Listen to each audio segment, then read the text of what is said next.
श्यारा मुन्याला पानी कबूल कै जागा हुन्याला माशी कबूल श्यारा मुन्याला पानी। मोटे अनाज या मिलेट उत्तराखंड के पारंपरिक भोजन रहे हैं। कोदा, झंगोरा, चौलाई, चीना, कोणी आदि के रूप में उत्तराखंड में मोटे अनाजों की समृद्ध परंपरा रही है। वर्ष 2023 में केंद्र सरकार द्वारा मिलेट वर्ष मनाया गया और इसी वर्ष को संयुक्त राष्ट्र संघ द्वारा मिलेट वर्ष घोषित किया गया।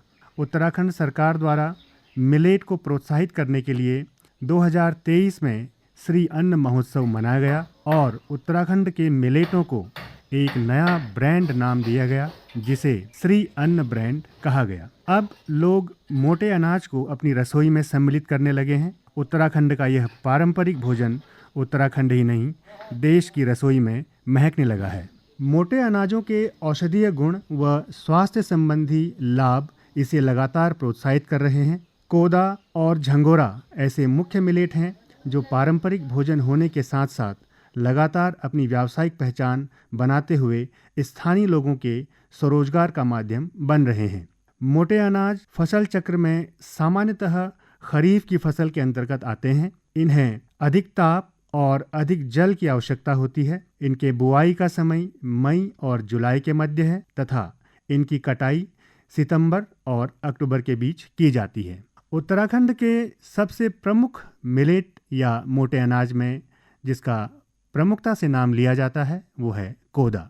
कोदा जिसे मडुआ या रागी भी कहा जाता है, कुछ स्थानों में इसे नागली भी कहा जाता है। कोदा का भारत में 4000 साल पुराना इतिहास है। इसे फिंगर मिलेट और वानस्पतिक रूप से एल्यूसिन कोरेकाना के नाम से जाना जाता है। हिमालयी क्षेत्र में 2300 मीटर की ऊंचाई पर कोदे की खेती की जाती है। उत्तराखंड में उगाए जाने वाले इस पारंपरिक मिलेट में कार्बोहाइड्रेट और प्रोटीन भरपूर मात्रा में पाया जाता है। स्वाद और पौष्टिकता से भरपूर इस मिलेट को गर्भवती महिलाओं, 6 माह के बच्चों, बीमार और वृद्ध जनों को दिया जा सकता है। कोदा की तासीर गर्म होती है, इसलिए इसका सेवन सर्दियों में अधिक किया जाता है। कोदे की रोटी खाने से शरीर में calcium, protein, tryptophan, iron, methionine, lecithin आदि स्वास्थ्यवर्धक तत्वों की पूर्ति हो जाती है। मधुमेह और हृदय रोग में यह अत्यधिक लाभदायक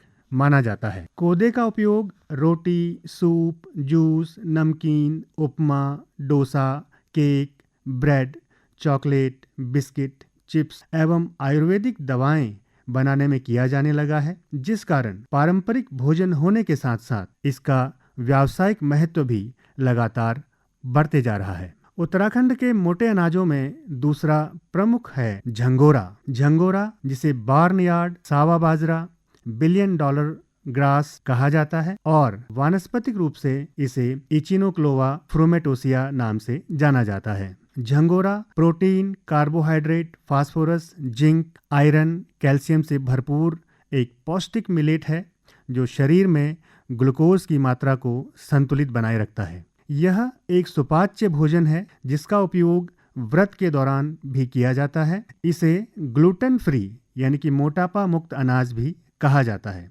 झंगोरे की खीर 30 त्योहारों, व्रत व विवाह आदि संस्कारों में तो बनाया जाती है, किंतु अब सरकारी कैंटीनों व कैटरिंग के व्यवसाय में भी झंगोरे की खीर प्रमुखता से परोसे जाने लगी है। झंगोरे में पाया जाने वाला आयरन उन लोगों के लिए भी अत्यधिक लाभदायक माना जाता है जिनके शरीर में खून की कमी होती है।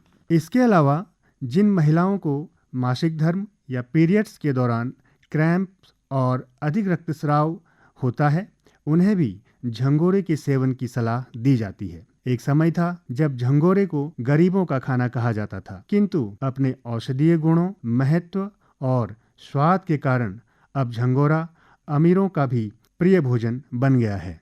एक अन्य प्रमुख मिलेट जिसे चौलाई, राजगीर, रामदाना या तंदुली भी कहा जाता है। वानस्पतिक रूप से चौलाई को एमोरेंथस क्रोएटस कहा जाता है। चौलाई या लाल साग जो उत्तराखंड के पर्वतीय क्षेत्र में मई जून और मैदानी क्षेत्र में अक्टूबर नवंबर में बोया जाता है।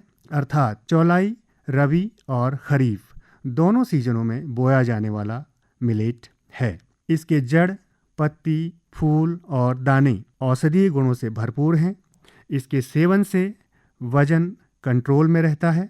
इसमें मौजूद विटामिन ए आँखों को स्वस्थ रखता है। इसमें मौजूद कैल्शियम हड्डियों को मजबूती प्रदान करता है और हड्डियों में होने वाली एक गंभीर बीमारी ऑस्टियोपोरोसिस के लिए यह एक महत्वपूर्ण औषधीय गुणों से भरा हुआ मिलेट है। चौलाई की पत्ती का लगातार सेवन करने से वात, रक्त, त्वचा संबंधी परेशानियों में लाभ प्राप्त होता है। एक अन्य महत्वपूर्ण मोटे अनाज में जिसका नाम लिया जाता है वो है चीना। इसको प्रोसो मिलेट भी कहा जाता है। यह एक महत्वपूर्ण लघु फसल है जिसकी खेती में सिंचाई की कम आवश्यकता होती है। इसमें प्रोटीन, फाइबर, आयरन, कार्बोहाइड्रेट भरपूर मात्रा में पाए जाते हैं। चीना के दानों को भूनकर वर्ष भर खाया जाता है, जिसे स्थानीय भाषा में बुखड़ा कहा जाता है। इसमें सभी आवश्यक एमिनो एसिड पाए जाते हैं। यह एक महत्वपूर्ण मिलेट है जो उत्तराखंड में स्थानीय रूप से अत्यधिक लोकप्रिय है। कोणी एक अन्य मिलेट है जो मोटे अनाजों में मुख्यतया उत्तराखंड में पारंपरिक रूप से प्रयोग किया जाता रहा है। वानस्पतिक रूप से इसे सेटेरिया इटालिका कहा जाता है और अन्य नाम कंगनी के रूप में भी इसको जाना जाता है। स्थानीय भाषा में इसे उखड़ी चावल भी कहीं कहीं कहा जाता है। कोणी के उत्पादन का भारत में लगभग 5000 वर्ष पुराना इतिहास रहा है। इसे फैक्स टेल मिलेट भी कहा जाता है। खीर, भात, लड्डू, बिस्किट, इडली, डोसा आदि बनाने में कोणी का उपयोग किया जाता है। बीटा कैरोटीन का यह एक प्रमुख स्रोत है जो खून में ग्लूकोज की मात्रा को नियंत्रित करता है। इसमें सभी प्रकार के अमीनो अम्ल पाए जाते हैं। फाइबर से भरपूर यह मिलेट दीर्घकालीन थकान जैसी बीमारियों को दूर करता है। अफ्रीकी देश तंजानिया में तो एड्स के रोगियों को बेहतर स्वास्थ्य व औषधियों के कारगर प्रभाव के लिए कोणी से बनाए हुए भोजन दिए जाते हैं। इसी से समझा जा सकता है कि उत्तराखंड के पारंपरिक मोटे अनाज औषधीय गुणों से भरपूर हैं और उत्तराखंड में उगाए जाने वाले खेती का एक महत्वपूर्ण भाग रहे हैं। यद्यपि बाजारीकरण के नए नए ब्रांडों के बीच उत्तराखंड के मिलेट अपनी पहचान नहीं बना पाए, किंतु वर्तमान में सरकार के प्रयासों और लोगों की जागरूकता के कारण मोटे अनाज बाजार में अपनी अलग पहचान बनाने में सफल हो रहे हैं। तो कस लग भल लगी तो इसी तरह से चेचेवा चैनल में कुछ न कुछ बातें करते रहेंगे। तो की कलाती मदाकर जय